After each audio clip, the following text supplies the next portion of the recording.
أعوذ بالله من الشيطان الرجيم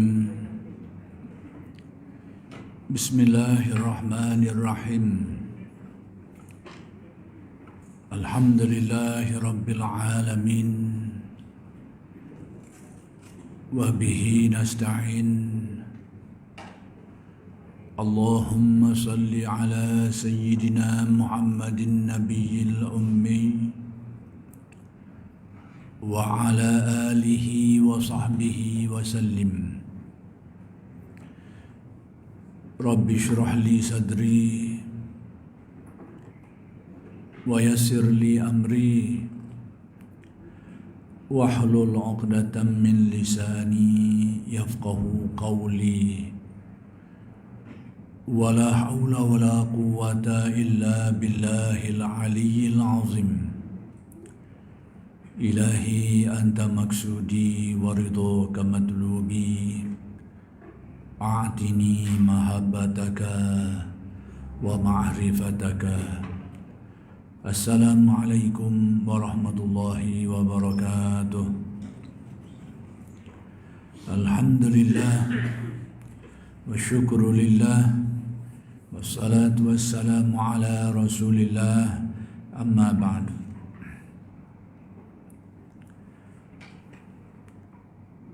Pertama sekali kita bersyukur kehadrat Allah Subhanahu wa taala yang telah mengurniakan kepada kita hidayat dan taufik. Mudah-mudahan kurniaan hidayat dan taufik ini sentiasa dikurniakan kepada kita.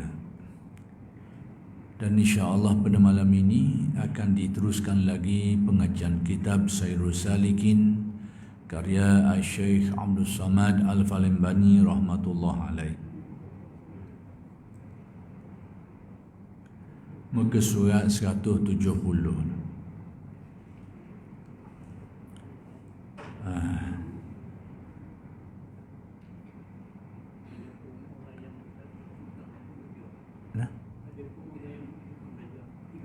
Orang yang menghimpunkan kan? Ada pun orang. Qala musannif rahmatullah alaih, adapun orang yang menghimpunkan belajar ilmu syariat yang zahir, yakni ilmu usuluddin dan ilmu fiqh. Jadi orang yang mempelajari ilmu syariat yang zahir ini, syariat yang zahir di sini disebut oleh Syekh termasuklah ilmu usuluddin, ilmu fiqh, yang mana ilmu ni ilmu yang kita belajar, yang kita faham, yang kita pegang. Dinamakan zahir itu dari segi perkara-perkara yang berkait dengan benda-benda itu adalah perkara yang kita boleh belajar, yang kita boleh tahu, yang kita boleh laksanakan. Adapun usuluddin tu dari satu segi dia termasuk ilmu yang batin dari satu segi. Adapun fiqh yang zahir, yang nyatanya dia memang jelaslah termasuk ilmu syariat yang zahir kerana dia melibatkan amalan-amalan yang zahir, solat, puasa dan amalan-amalan yang lain. Jadi ilmu fiqh ni memang jelaslah merupakan ilmu syariat yang zahir. Usuluddin dia separuhnya tu kepada ilmu yang batin, kerana usuluddin itu tuntutannya adalah keyakinan dalam hati. Jadi sebahagian ataupun dari satu sudut ilmu usuluddin tu dia adalah merupakan ilmu yang batin sifatnya, kerana tempatnya itu di dalam keyakinan kita. Tapi dari satu sudut yang lain dia ada bahagian ilmu zahir dia tu, iaitu ilmu yang kita boleh belajar. Perkara-perkara yang kita pelajari benda tu untuk kita fahami dan kita pegang. Aspek tu maka dia disebut ataupun dikira sebagai ilmu syariat yang zahir.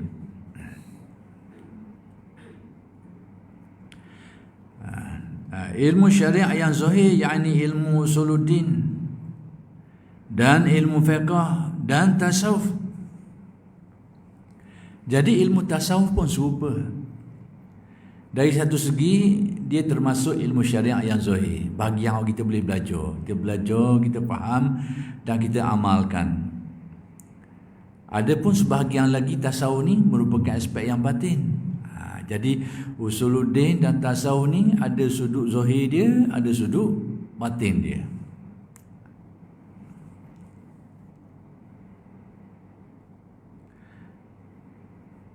Serta bersungguh-sungguh ia menjalani akan dia, yakni mengamalkan ilmu fiqhnya, ilmu usuluddin dan ilmu tasawuf. Jadi saya cuba nak jelaskan di sini, takut ada orang keliru. Sebab sebelum ini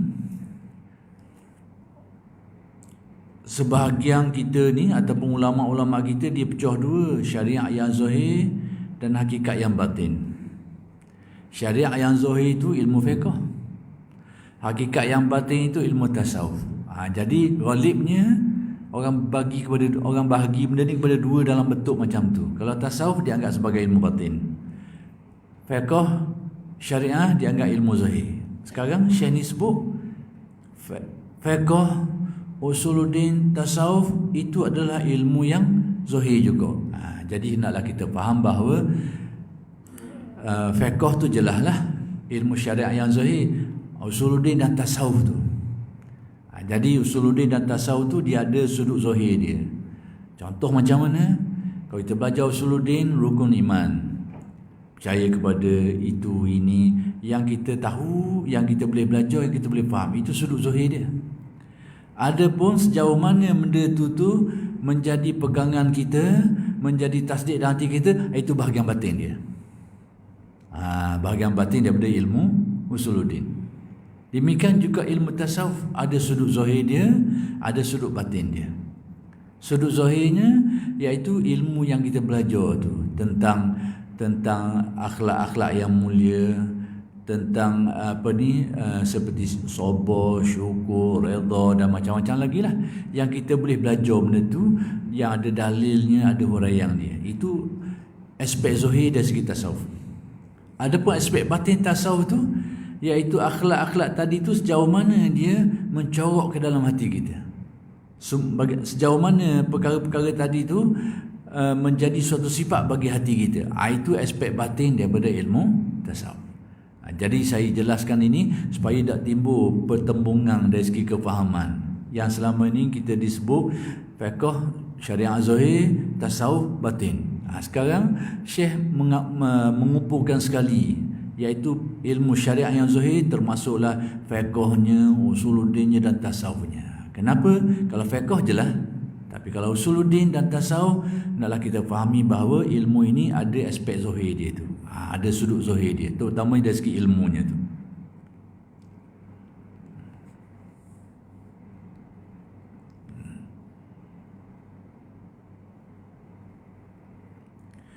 Serta bersungguh-sungguh ia menjalani akan dia, yakni melaksanakan ataupun mengamalkan tuntutan ilmu-ilmu itu tu. Kalau fiqh, amalan-amalan tadilah, solatnya, puasanya dilaksanakan. Kalau usuluddin, perkara-perkara yang dipelajari tentang rukun iman dan sebagainya itu, iaitu diperkukuhkan dalam keyakinan dia.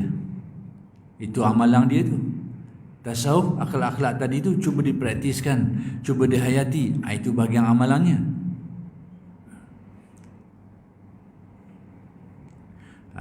Yang ini bersungguh-sungguh ia mengamalkan dia, mengamalkan ketiga-tiga ilmu itu, maka sungguhnya iaitu dapat ilmu hakikat.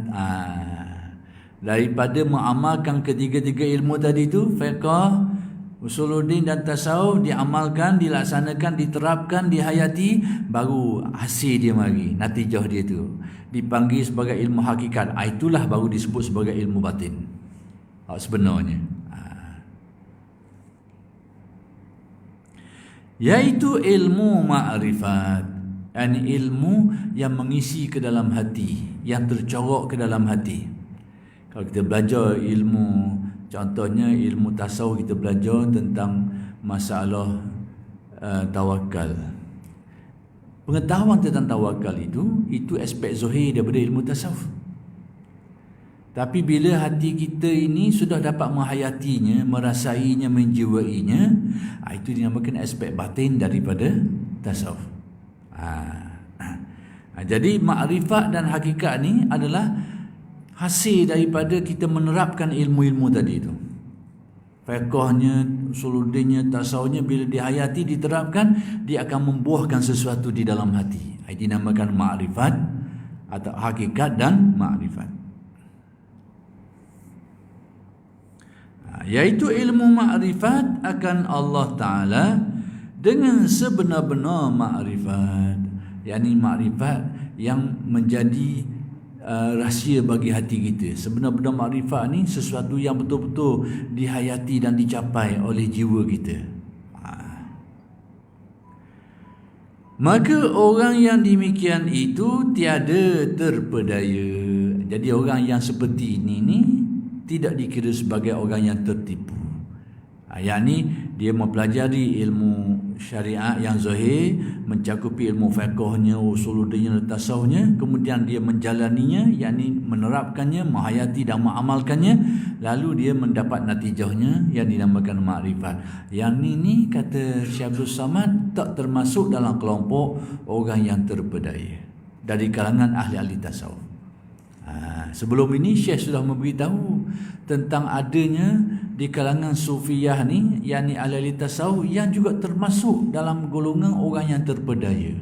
Iaitu siapa mereka itu? Iaitu orang yang menghayati tasawuf dalam bentuk zahir saja, dalam bentuk pakaian saja, dalam bentuk apa saja yang bersifat zahir, sedangkan tercoroknya hakikat-hakikat kesufian tu, hakikat Qurannya tu tak ada. Contohnya dia berpakaian, berwatak seperti pakaian-pakaian ahli tasawuf. Pakaian ahli tasawuf ni tengok zaman. Kalau zaman-zaman awal dulu tu, ada satu ketika mereka ni suka pakaian-pakaian murahan, pakaian murah, pakaian yang orang tengok, orang cemu, orang lekeh. Ada satu zaman ahli tasawuf suka berpakaian seperti itu. Pakaian hok berlubang-lubang tu, pakaian hok banyak tapung tu. Orang panggil muraqah. Tapung. Ni ada kok trend, tapi jadi trend lah. Orang muda kita ni ada pakaian jenis gitu. Itu tak tahulah nak kata sufi ke kawan. Tapi ada trend hak jadi dia tebuk kepala lutut lah, dia tebuk sini lah. Tapi zaman dulu tu di kalangan ahli tasawuf ada yang berpakaian seperti itu sebagai penzahiran kenyataan daripada sifat zuhud. Pakaian tu zaman tu orang tengok lekeh. Kalau siapa dia pakai gitu tu orang anggap orang yang tak ada kedudukan lah, orang lekeh. Dan itu kesukaan sebahagian ahli tasawuf zaman tu, satu ketika dulu. Tapi zaman berubah. Ada waktu-waktunya perwatakan ahli tasawuf dalam bentuk watak yang lain pula. Ada zaman-zaman tertentu ahli tasawuf dengan pakaian jubah-jubah yang nampak sebagai bentuk kehebatan. Ada juga di zaman-zaman tertentu ahli tasawuf berwatak seperti itu, dengan serban besarnya, dengan jubah berlapisnya, macam ada trend. Ada zaman-zaman tertentu, di tempat tertentu trend mereka macam tu. Jadi yang dikendaki di sini sebagai kelompok ahli tasawuf yang tertipu ni orang yang hanya tiru dari aspek itu saja, sedangkan di dalam hatinya intipati tasawuf itu, hakikat-hakikat tasawuf itu tidak diterapkan. Khusyuknya, syukurnya, sabarnya tak ada nak diterapkan di dalam hati. Itu maksud. Yang seperti itu kata Syekh termasuk kelompok-kelompok yang terpedaya.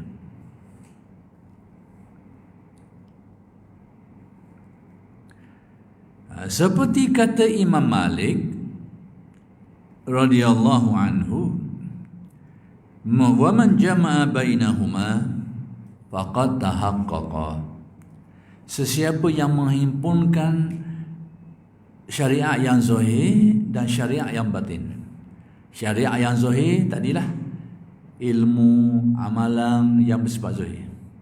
Syariat yang batin yakni sesuatu yang tercorok menjadi sifat bagi hati manusia, yang terisi keyakinannya, kejernihan hatinya, kesucian hatinya, sifat mahmudah yang mulia yang ada dalam hatinya. Itu aspek batin, syariat yang batin namanya, yang mengisi hati.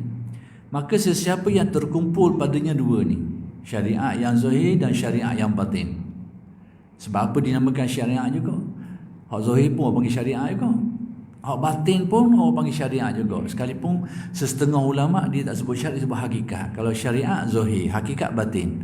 Tetapi setengah alim ulama dia dua-dua dipanggil syariat belaka. Syariat yang zahir, syariat yang batin. Bagi ulama-ulama yang guna istilah syariat yang zahir, hakikat yang batin, nak memperlihatkan mana sudut zahir, mana sudut batin. Tapi ada di antara mereka ni dia pakai guna perkataan yang sama juga, syariat zahir, syariat batin. Mana pula tu? Jadi ulama-ulama yang guna istilah ni nak beritahu syariat yang zahir pun datang daripada Allah, syariat yang batin pun juga datang daripada Allah. Yang ni bersumberkan Al-Quran dan hadis. Itu maksudnya. Jadi jangan kelirulah bila orang guna perkataan syariat yang zahir, hakikat yang batin. Ada seorang pula guna syariat yang zahir, syariat yang batin. Mana ni? Jadi tujuan yang berbeza. Orang pakai syariat yang zahir, hakikat yang batin, itu nak khabar bahagian zahir, bahagian batin. Orang yang guna perkataan syariat yang zahir, syariat yang batin, nak khabar zahir dan batin ni, mari dua-dua mari daripada Al-Quran dan hadis belaka. Itu bendanya. Wa man jama bainahuma faqad tahaqqaqa. Artinya, dan barang siapa menghimpunkan antara keduanya, yakni yang zahir dan yang batin, yakni menghimpunkan belajar ilmu fiqh dan ilmu tasawuf, demikian juga ilmu usul-din termasuk, maka sesungguhnya dapatlah ia akan ilmu hakikat sebagai hasil daripada menghayati ilmu-ilmu itu, mengamalkannya. Usuluddin amalan dia diperkukuh dalam keyakinan, fiqh amalan dia praktis dilaksanakan, tasawuf amalan dia menghayatinya, cuba menghayatinya. Jadi dengan menghayati semua ini dalam istilah ahli tasawuf dipanggil menjalani. Menjalani dengan arti melaksanakan ilmu-ilmu tadi itu, menghayati ilmu-ilmu itu. Bila seseorang itu menghayatinya, dia akan menatijahkan sesuatu di dalam hati. Kalau dia belajar ilmu khusyuk, sekarang dia rasa khusyuk, dia hadir. Kalau dia belajar ilmu zikir, ingat kepada Allah, hati dia boleh ingat kepada Allah. Hak ingat dalam hati tu orang panggil hakikat, makrifat. Kalau dia belajar ilmu tawakal, sekarang hatinya mula terasa, dia rasa benda tu. Itu dipanggil hakikat. Selagi tawakalnya itu merupakan ilmu yang difahami, itu syariat. Sehingga dia mula sera dalam hati, terasa dalam hati hakikat tawakal tu, hatinya mula terasa menyerah hatinya kepada Allah, mula dirasa di dalam hati, baru dinamakan makrifat yang batin. Itu maksudnya.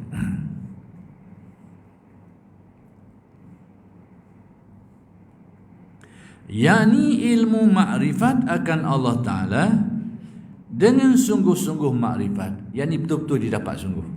Kalau sebelum ni dapat ilmu tentang tawakal, sekarang dia merasai hakikat tawakal, mencapai hakikat tawakal. Ni pagi dia mendapatinya secara sungguh-sungguh, mencapainya, betul-betul dia dapat. Makrifat yang yakin dan makrifat yang putus. Maksud benda putus, ini istilah bahasa orang tua dulu. Bahasa kita putus ni putus tali. Tapi ini diterjemah daripada asal kita Arab, iaitu yang qati'. Qati' ni yang putus. Putus ni maksudnya tidak diragukan lagi. Itu maksud yang putus tu. Yang yakin, yang jelas, tak diragukan lagi.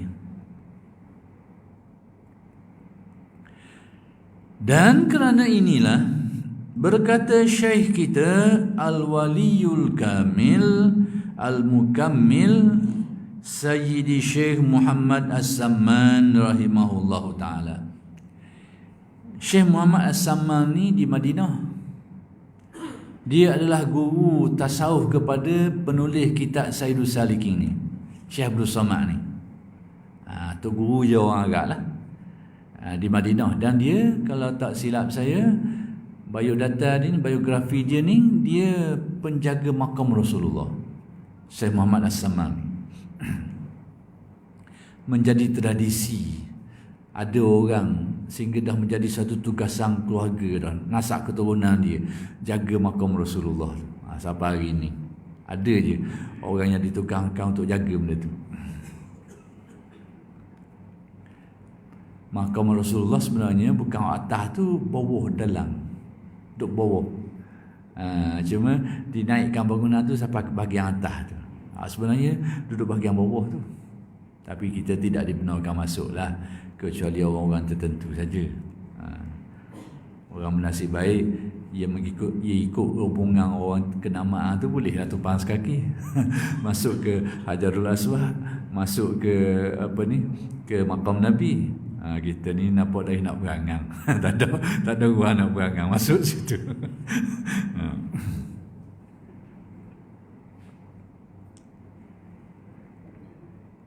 Baik, apa kata beliau? Wa zayyini zahira wal batina bi kulli ilmin zahirin wa batinin. Artinya, dan perhiaskan olehmu, yakni hiasi dirimu, olehmu anggotamu yang zahir itu, anggota kita yang zahir ni lah, tubuh badan kita dan anggota kita yang zahir. Anggotamu yang zahir itu dengan ilmu syariat yang zahir. Kerana syariat yang zahir ni, fiqh tu, amalan-amalan dia melibatkan anggota kita. Sembahyang melibatkan anggota, puasa melibatkan anggota, haji melibatkan anggota dan sebagainya. Itu syariat yang zahir. Maka kata Syekh, hiasilah anggotamu itu dengan syariat yang zahir. Yang digunakan anggotamu yang zahir itu untuk melaksanakan hukum-hukum fiqh itu, dengan bersolat dan sebagainya.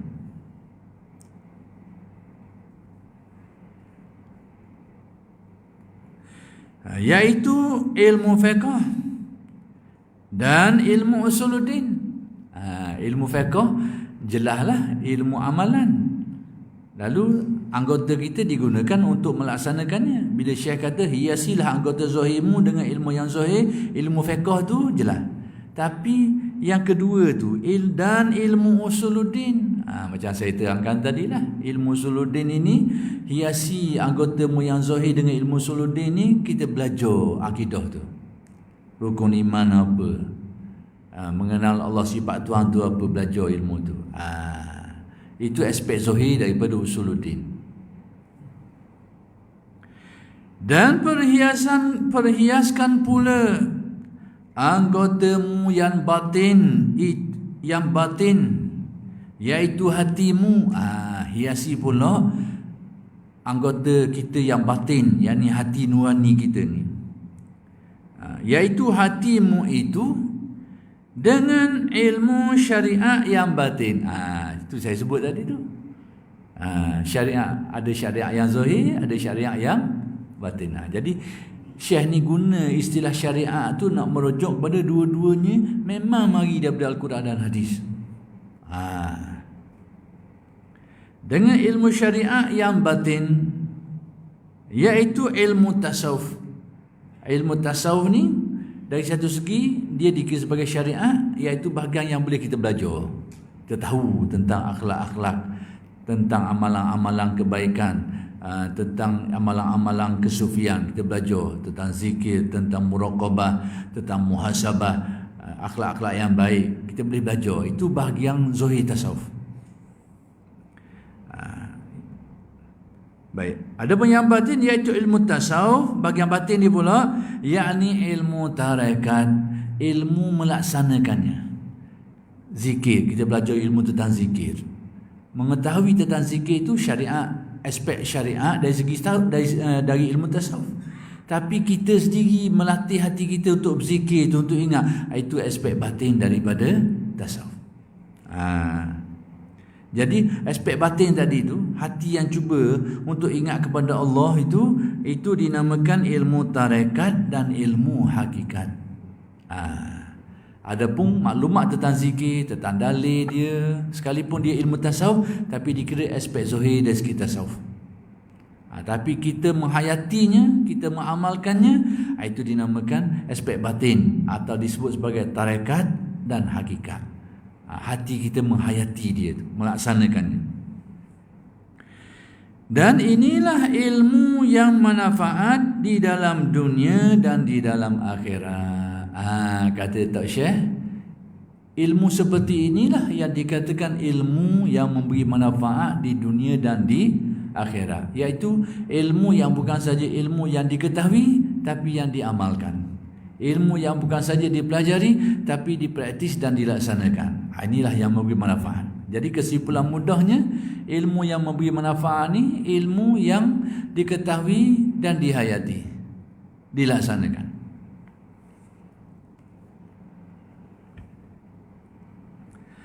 Seperti kata Sayyidi Syekh Abdul Hasan Asy-Syazili rahimahullahu ta'ala. Baik, apa kata Syekh Abdul Hasan Syazili? Ini antara tokoh ulama tasawuf yang agak awal sikit lah, sekitar kurun yang ke-6 Hijriah dulu. Man arada mulkad daraini falyadkhul fi tariqatina hazihi yawman aw yawmaini. Baik, artinya barang siapa berkehendak kerajaan di dalam dua negeri, sesiapa yang nak kemuliaan, nak hakikat kemuliaan di dalam dua negeri, yakni di dunia dan akhirat. Bukan dua negeri ni Terengganu dan Kelantan ataupun Terengganu dengan Pahang. Dua negeri iaitu dunia dan akhirat. Sesiapa yang nak kemuliaan di dunia dan di akhirat, kata Abdul Hasan Syazili, yakni di dalam dunia dan di dalam akhirat, maka hendaklah ia masuk di dalam tarekat kami. Hendaklah dia belajar tarekat yang kami bawa ni, yang kami susun ni. Abu Hasan Syazili ni dia hanya menyusun, dia bukan reka. Dia bukan reka benda baru. Dia hanya memperkaedahkan amalan tu, menyusun amalan tu. Lalu orang nisbah ke dia. Sama juga orang bagi mazhab dalam fiqh. Jangan kita kata mazhab Syafi'i itu berarti Syafi'i reka mazhab tu. Dia hanya menyusun, memperkaedahkan dia.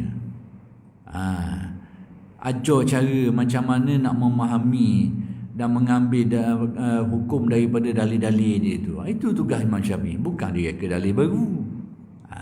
Tapi kita kadang-kadang, orang kita hari ni dia timbul satu slogan yang kurang baik sikit, sehingga dilabelkan orang yang mengikuti Al-Imam Asy-Syafi'i ini dianggap mempertuhankan Imam Syafi'i. Hari ni ada pattern macam tu.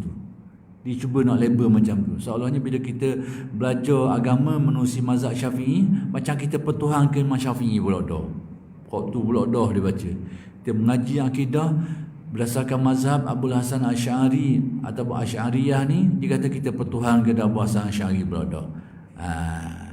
Padahal kita belajar tu kerana kita ni menumpang atas keilmuan dia tu, yang kita ni tidak ada kepakaran, kemahiran. Jadi kita tumpang atas kealiman dia tu secara mudah untuk kita faham agama. Itu saja. Tapi hari ni dia dah jadi satu, ada setengah orang tu yang cuba memberi suatu kefahaman yang keliru kepada orang ramai.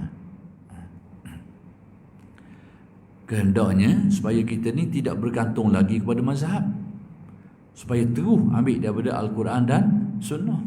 Itu slogan baik tapi bahaya. Slogan baik tapi merosakkan. Sebab apa saya kata gitu?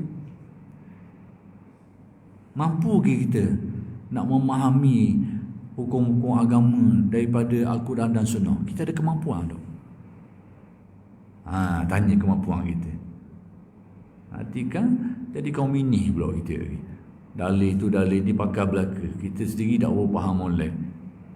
Jadi slogan tu baik. Kembali kepada Quran, kembali kepada Sunnah. Dari segi slogan baik. Tapi orang yang memainkan slogan ini ada niat lain. Ada tujuan dok comel. Dan ini kalau orang ramai ikut, merosakkan. Cara mudahnya tadilah.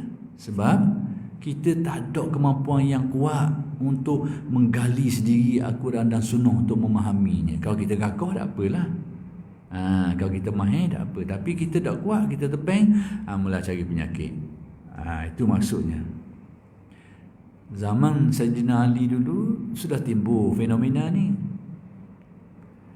Bila kelompok-kelompok Khawarij cuba mengajukan orang ramai ni bila supaya kembali kepada Al-Quran dan Sunnah dengan slogan la hukma illa lillah, tidak boleh berhukum kecuali dengan hukum Allah. Apa bila orang sapa ke Sayyidina Ali bahawa slogan yang dipakai itu slogan baik, tak boleh berhukum kecuali dengan hukum Allah, slogan yang baik. Tapi bila perkara ni sapa kepada Sayyidina Ali, apa komen Sayyidina Ali? Sayyidina Ali kata apa? Dia kata kalimatu haqqin urida bihal batil. Kalimah ni, kata-kata ni baik, tapi orang yang mengucapkannya tu ada tujuan jahat. Kata Sayyidina Ali zaman tu. Jadi hari ni pun kita agak curiga dengan setengah golongan yang menggunakan istilah balik kepada Quran dan Sunnah tu. Memang dari segi tu baik, bagus. Tapi praktisnya, pelaksanaannya, kalau benda tu kita ikut, orang ramai ikut, bukan jadi kaum molek, jadi kaum punuk. Kerana kita tidak mampu memahami dengan baik dari Al-Quran dan hadis. Ginilah contoh mudah. Tapi hari ni nampak cendeng tebeng dak jadinya. Buat rumah sendirilah, dak payah pakai kontraktor lah. Bagus buat rumah sendiri. Nampak baguslah. Jimat duit, terawak tengok. Jadi dah. Buat diri dah, dak payah pakai orang lah, buat diri dah. Baguslah. Apa dak bagus lah. Cuba mula tengok. Cuba baca seming. Dah 2 hari demam. Dah 2 hari demam bos itu le. Sama je lebih kurang. Kita tak ada kemampuan untuk buat benda tu. Memang asalnya tak mau pakai orang lah. Tapi benda kita tak mampu, kita kena pakai orang.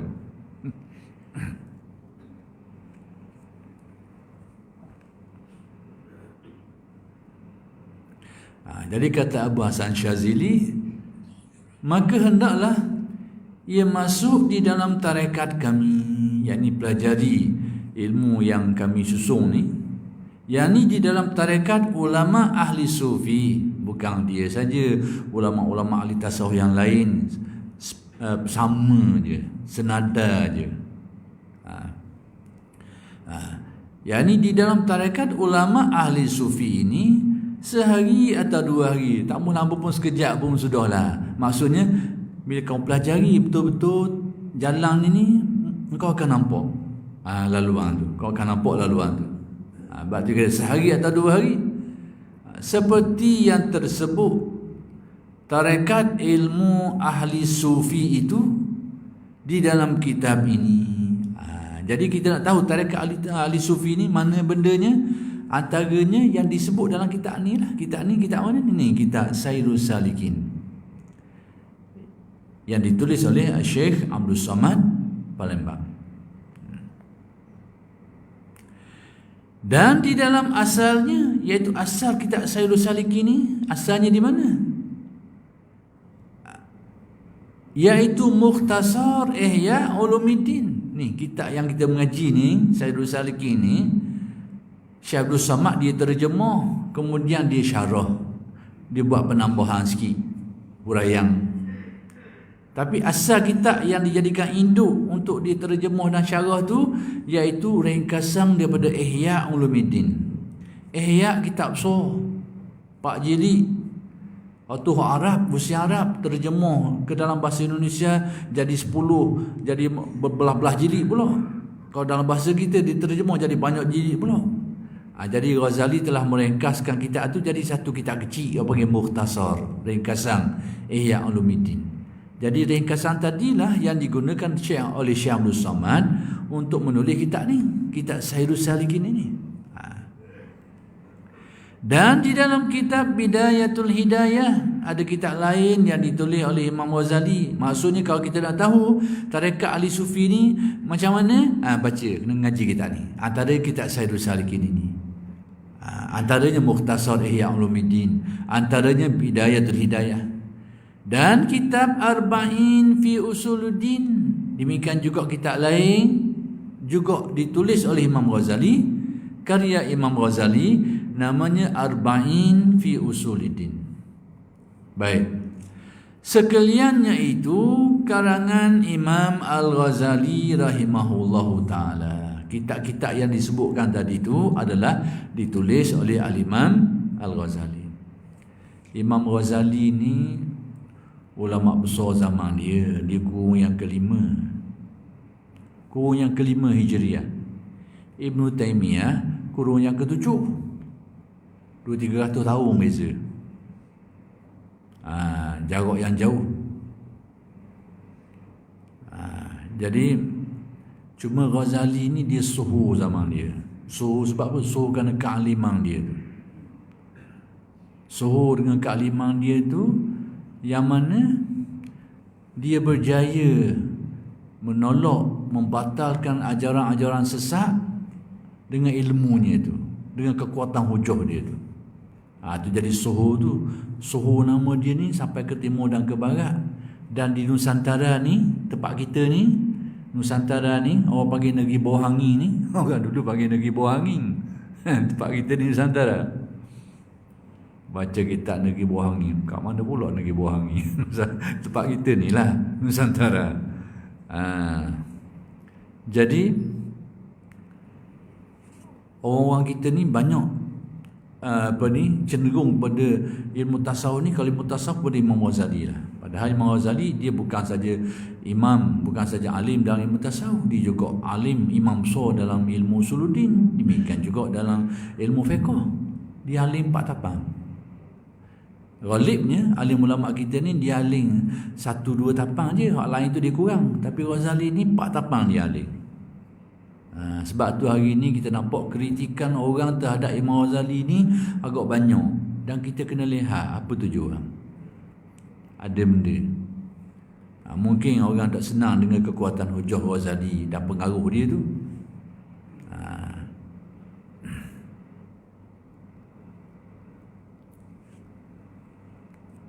Baik, dan telah terhimpun di dalam segala kitab ini ilmu usuluddin, ada ilmu usuluddin dalam ni, dan ilmu fiqh. Ilmu fiqh pun ada, dan ilmu tasawuf. Tiga-tiga ada berlaku dalam ni. Yang ni ilmu tarekat dan ilmu hakikat. Tarekat pun ada, syariat pun ada, tarekat pun ada, dan hakikat pun ada dalam kitab Sayyidul Salikin. Baik, syahdan telah terhimpun di dalam kitab yang tersebut itu segala ilmu yang memberi manfaat di dalam dunia dan manfaat di dalam akhirat. Jadi dalam kitab-kitab yang disebutkan ini, ilmu yang ada dalam tu dianggap ilmu yang bermanfaat dunia dan akhirat. Dikira bermanfaat. Bermanfaat dunia dan akhirat. Seperti yang dinyatakan oleh Maulana Al-Arif Billah As-Sayyid Abdullah Al-Haddad rahimahullahu ta'ala di dalam kitab Al-Fusul Al-Ilmiyah Wal-Usuli Al-Hikamiyah, dengan katanya, panjang kata-kata Arab dia. Summa innaka idza nazarta ila ma allafahu a'immatud dini minal kutubin nafi'ati lam tara syai'an ajma'a minha lihadhihi al-ulumi min kitabil imami hujjatil islami al-Ghazali rahimahullahu ta'ala mislul ihya'i wal arba'ina fi usulid dini wa minhajil abidina wa bidayatil hidayati wa hadha ya'rifuhu man ta'ammalahu wa ahsana an-nazara fihi min ahli al-haqqi wal insafi wa arbabil basairi fid dini wa ma yunkiruhu illa ghabiyyun jahilun aw rasmiyyun mutajahilun qad ghashya nafsahu wa ghafala an ma'adihi fallahu ta'ala bifadlihi yulhimuna rushdana wa yu'izuna min syururi anfusina wa sayyiati a'malina wa la hawla wa la quwata illa billah. Panjang. Sudah mulai kita berhenti setakat ini dulu, dan insya-Allah akan bersambung uraiannya pada minggu-minggu yang akan datang. Aku lu qauli hadza wa astaghfirullahalazim li wa lakum. Assalamualaikum warahmatullahi wabarakatuh.